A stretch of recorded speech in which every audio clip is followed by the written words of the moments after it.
Mimi ni Askofu Mkuu Anthony Muheria wa Jimbo Kuu la Nyeri.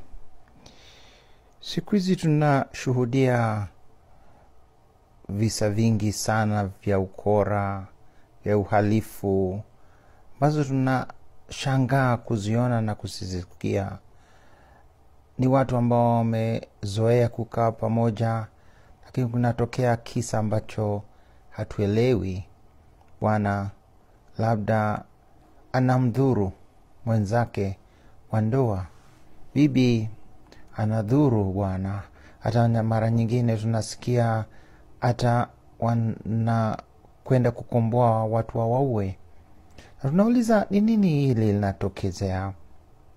Katika yale tunayosikia kwa umma, watu wanakosana, wanavurugana.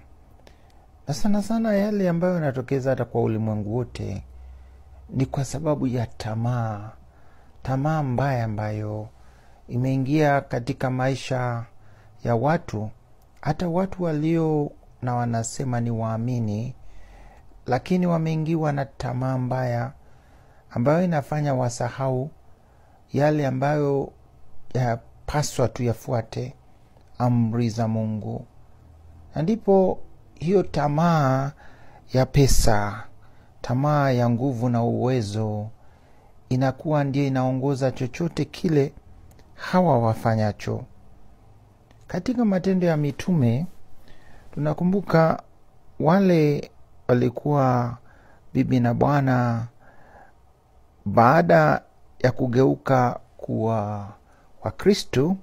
Ni katika Matendo ya Mitume sura ya 5.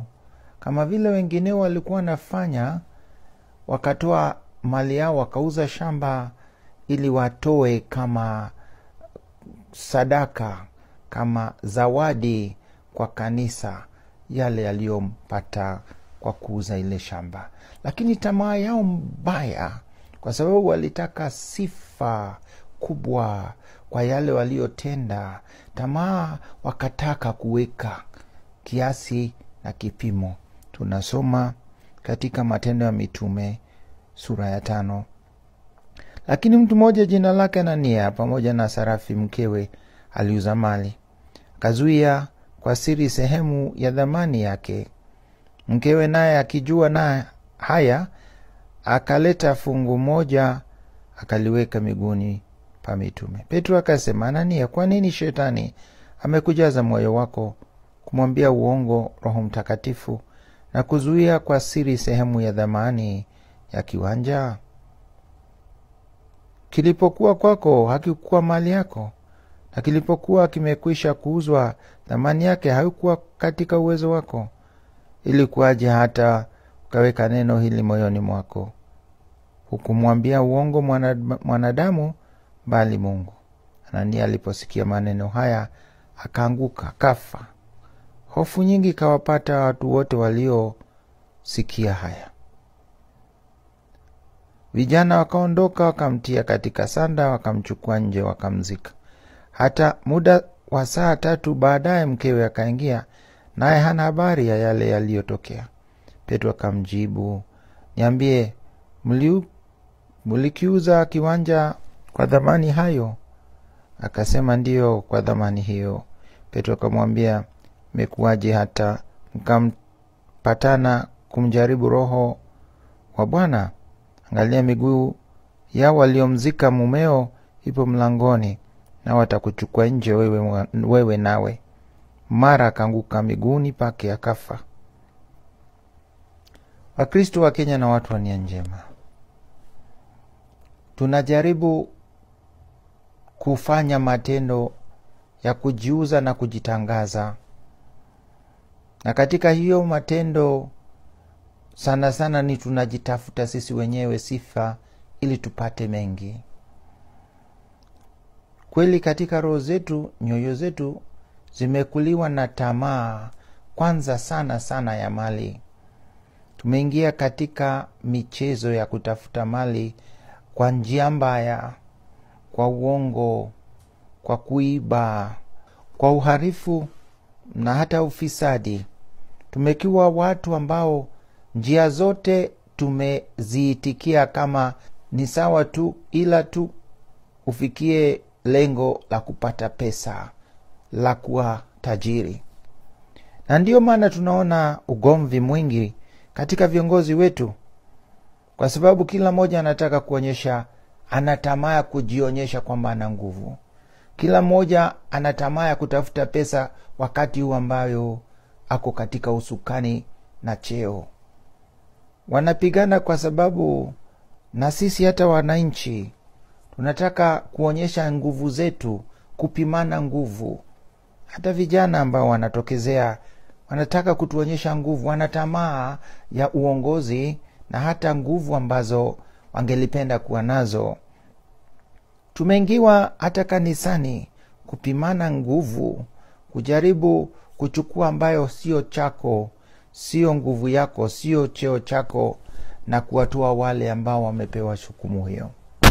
Wakristo wa Kenya na watu wa nia njema, hivyo tu kama vile hawa mitume waliwaambia Anania na Serafi, hawa ambao walikuwa na uwezo wa kutoa yale ambao walikuwa nayo, mbona mwatoa hii kwa kujitangaza? Ndio maana makanisani tunasema Wakristo na sisi sote tunapomtolea Mungu, iwe kwa namna ambayo hatujisifu sisi wenyewe. Tusitafute sifa, tusifanye ibada yetu wenyewe kujisifu, ili katika kutoa kwetu tuonekane tuna nguvu, tuna cheo.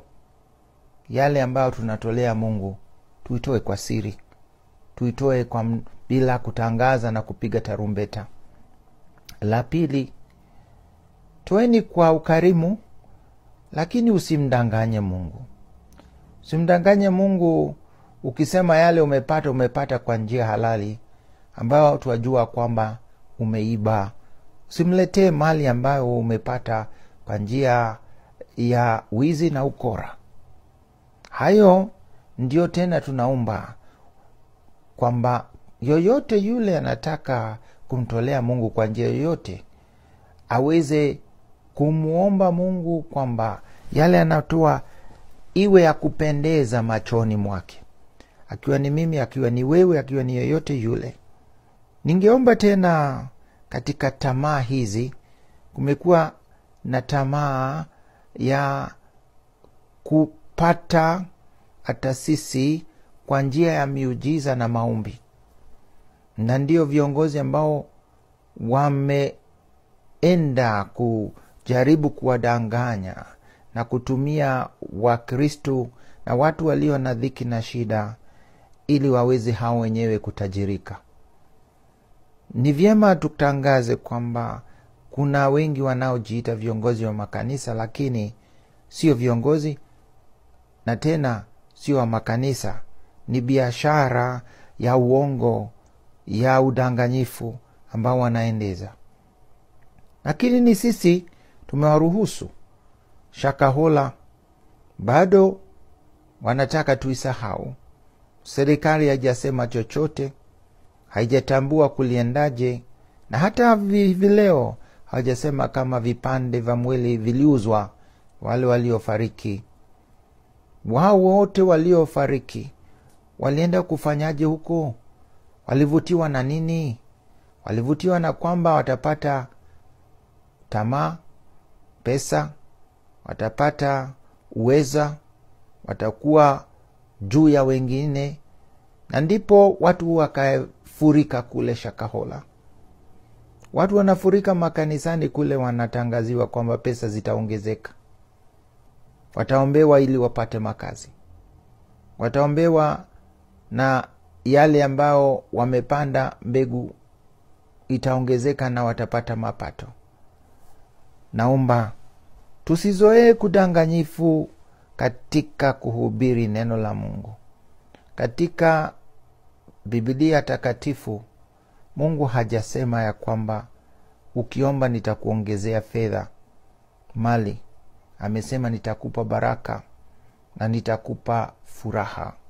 Baraka si mali na mali si baraka. Kuna wengi walio